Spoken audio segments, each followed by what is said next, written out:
আলহামদুলিল্লাহি রাব্বিল আলামিন ওয়াসসালাতু ওয়াসসালামু আলা আশরাফিল আমবিয়াইল মুরসালিন ওয়া আলা আলিহি ওয়া আসহাবিহি আজমাইন। আউযু বিল্লাহি মিনাশ শাইতানির রাজীম। বিসমিল্লাহির রহমানির রহিম। ন্যাশনাল এনভায়রনমেন্ট হিউম্যান রাইটস ফাউন্ডেশনের পক্ষ থেকে, সিটিজি টাইম এবং চ্যানেল কর্ণফুলীর পক্ষ থেকে সালাম শুভেচ্ছা জানাচ্ছি পৃথিবীবাসীকে। আমরা জানি মহরম মাসের একটি দিন আছে, 10ই মহরম। এই 10ই মহরমের ফজিলত, এই 10ই মহরমের যে সৃষ্টি, এই 10ই মহরমের ঘটনা আমরা কিছুটা তুলে ধরতে চাই। প্রথমে বলবো 9 এবং 10 এবং 11 রোজা রাখা। এটা অতি গুরুত্বপূর্ণ। এক বছরের গুনাহ মাফ হয়ে যায়, এক বছরের সওয়াব আল্লাহ দান করে। রোজা রাখলে যে সওয়াব পাওয়া যায় সেটা দান করে। এখানে একটি ঘটনা আছে, আমাদের আদি পিতা আদম আলাইহিস সালামের দোয়া কবুল করেছে। এখন আমরা যেখানে আরফাতের ময়দান বলি, সেইখানে আদম আলাইহিস সালামের দোয়া কবুল করেছে এই 10ই মহরমে। এই 10ই মহরমে ইউনূস আলাইহিস সালামের দোয়া কবুল করেছিলেন, লা ইলাহা ইল্লা আনতা সুবহানাকা ইন্নী কুনতু মিনাজ জালিমিন। এটা ইউনূস আলাইহিস সালামের মাছের পেটের ভিতরে দোয়া করছিলেন, আল্লাহ রাব্বুল আলামিন এই দোয়া কবুল করেছেন। আমরা দেখতে পাচ্ছি হযরত ইয়াকুব আলাইহিস সালামের চোখের জ্যোতি ফিরে পেয়েছিল, আইয়ুব আলাইহিস সালামের রোগ মুক্তি হয়েছিল।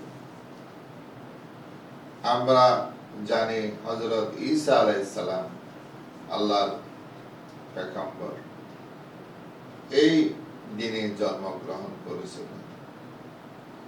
আমরা আরো জানি আমাদের প্রিয় নবীজি মুহাম্মদুর রাসূলুল্লাহ সাল্লাল্লাহু আলাইহি সাল্লামের নাতি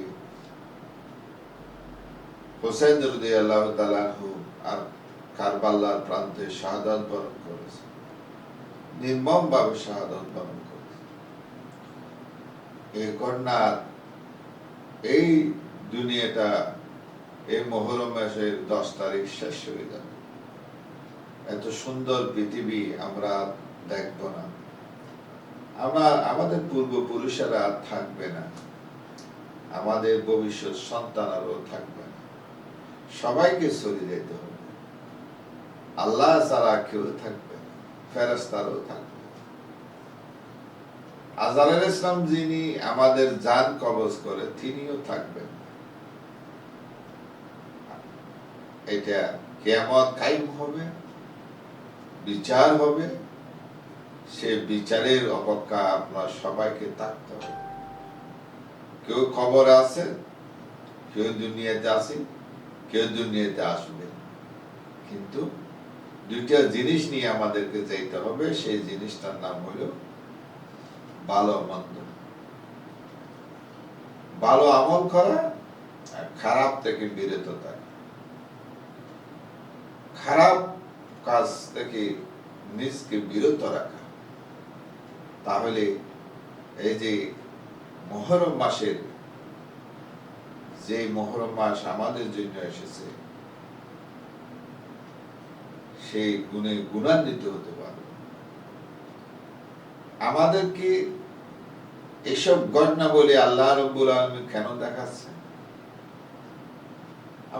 আমরা কি জানি না? আমরা কি দেখি না পৃথিবীটা কত সুন্দর করে আল্লাহ রাব্বুল আলামিন সাজিয়েছেন? এক এক এলাকায় এক এক নিয়ামত আল্লাহ দান করেছেন। পদ্মার ইলিশ কত সুস্বাদু, কিন্তু ইলিশটা আরো অন্য জায়গায় পাওয়া যায়, কিন্তু অত সুস্বাদু নাই। আমরা কি দেখি না রাজশাহীর আমগুলি কি রকম? অথচ এই গাছ এখানেও আছে, চিটাং আছে, অন্যান্য ডিস্ট্রিক্ট আছে। এখানে তো এই সুস্বাদু হয় না, এবং কিছুটা হলেও ফোকা থাকে, অনেক কিছু। পেয়ারা জগতের মধ্যে এই যে ফটিয়ার পেয়ারাগুলি যেমন সুস্বাদু অন্য জায়গায় হয়। আমাদের দেশের কথা বলছি, এটা কেন আল্লাহ রাব্বুল আলামিন দান করেছেন সেটা বিষয়টা তুলে ধরতেছে। আমরা কি দেখি না আল্লাহ রাব্বুল আলামিন আমাদেরকে এই কর্ণফুলী নদীর মাধ্যমে আমাদেরকে কত সৌন্দর্য বর্ধন করেছেন, আমাদেরকে দেখাচ্ছেন, বন্দা দেখো সাগরের দিকে তাকাও। একটু সাগরের দিকে তাকাইলে তুমি বুঝতে পারবা তোমার আল্লাহ তোমার জন্য কি রেখেছে। কত বড় বিস্তীর্ণ এলাকা, কত রকমের মৌকুলক, কত রকমের পশু পাখি সবাই খাওয়াচ্ছে। আর দুনিয়ার শ্রেষ্ঠ জাতি যখন আমরা মুসলমান, আমাদের জন্য, ইনসান জাতির জন্য, সবার জন্য আল্লাহ কত নিয়ামত দিয়েছেন। সব পশু পাখি, নদী নালা, হাল বিল, যত উদ্ভিদ আছে এগুলি সবটা ইনসান জাতির কল্যাণের জন্য সৃষ্টি করা হয়েছে। আমরা কি দেখি না আমার আল্লাহ আমাদের জন্য কত নিয়ামত দিয়েছেন? এটা দেখার পরকে আমরা একটু শুকর আদায় করি না? সে শুকরিয়ার নাম হলো আলহামদুলিল্লাহ।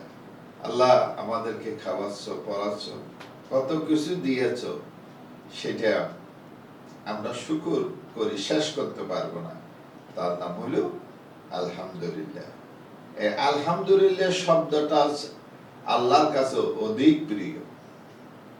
আল্লাহ আমাদেরকে এই প্রিয় জিনিসগুলি দিয়ে আমরা যেন শুকর আদায় করি, শুকরিয়া আদায় করি, তাহলে আল্লাহ রাব্বুল আলামিন আমাদের জন্য নিয়ামত বৃদ্ধি করে দিবে।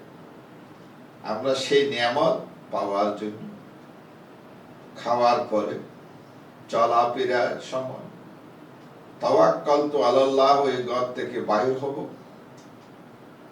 বিসমিল্লাহি তাওয়াক্কালতু আলাল্লাহ, লা হাওলা ওয়ালা কুওয়াতা ইল্লা বিল্লাহ, ঘর থেকে বাইর হব। আর নিয়ামত যখন খাবো, আল্লাহর দেওয়া নিয়ামত, তখন একটা বাক্য আমরা বলি না আলহামদুলিল্লাহ। শুরু করি বিসমিল্লাহ আর শেষ করি আলহামদুলিল্লাহ। এই আলহামদুলিল্লাহর বরকতে আপনার সমস্যা দূর হয়ে যাবে, তবে আপনার নিয়তটা সহি শুদ্ধ হতে। তার জন্য আমাদেরকে দুনিয়ায় যখন আমরা বসবাস করি, হারামকে বর্জন করব, হালালকে আমরা যতটুকু পাই খাবো। কিন্তু হারাম, সুদ, ঘুষ, দুর্নীতি, রাহাজানি, মানুষের ক্ষতি, গীবত, শেখায়ত, অনেক অনেক যে খারাপ কাজ আছে, এগুলি থেকে আমি নিজকে বিরত রাখবো। তাহলে আমরা একটি মানুষ, একটি আল্লাহর খাস গোলাম হিসাবে আমরা দুনিয়া থেকে বিদায় দিতে পারবো। আখিরাতের কঠিন বিচারের সময় আমরা মুক্তি পাবো। আল্লাহ যেন সবাইকে মুক্তি দেয় এবং জান্নাত দান করে, সেই দোয়া কামনা করে আজকের মতো বিদায় নিচ্ছি। আল্লাহ।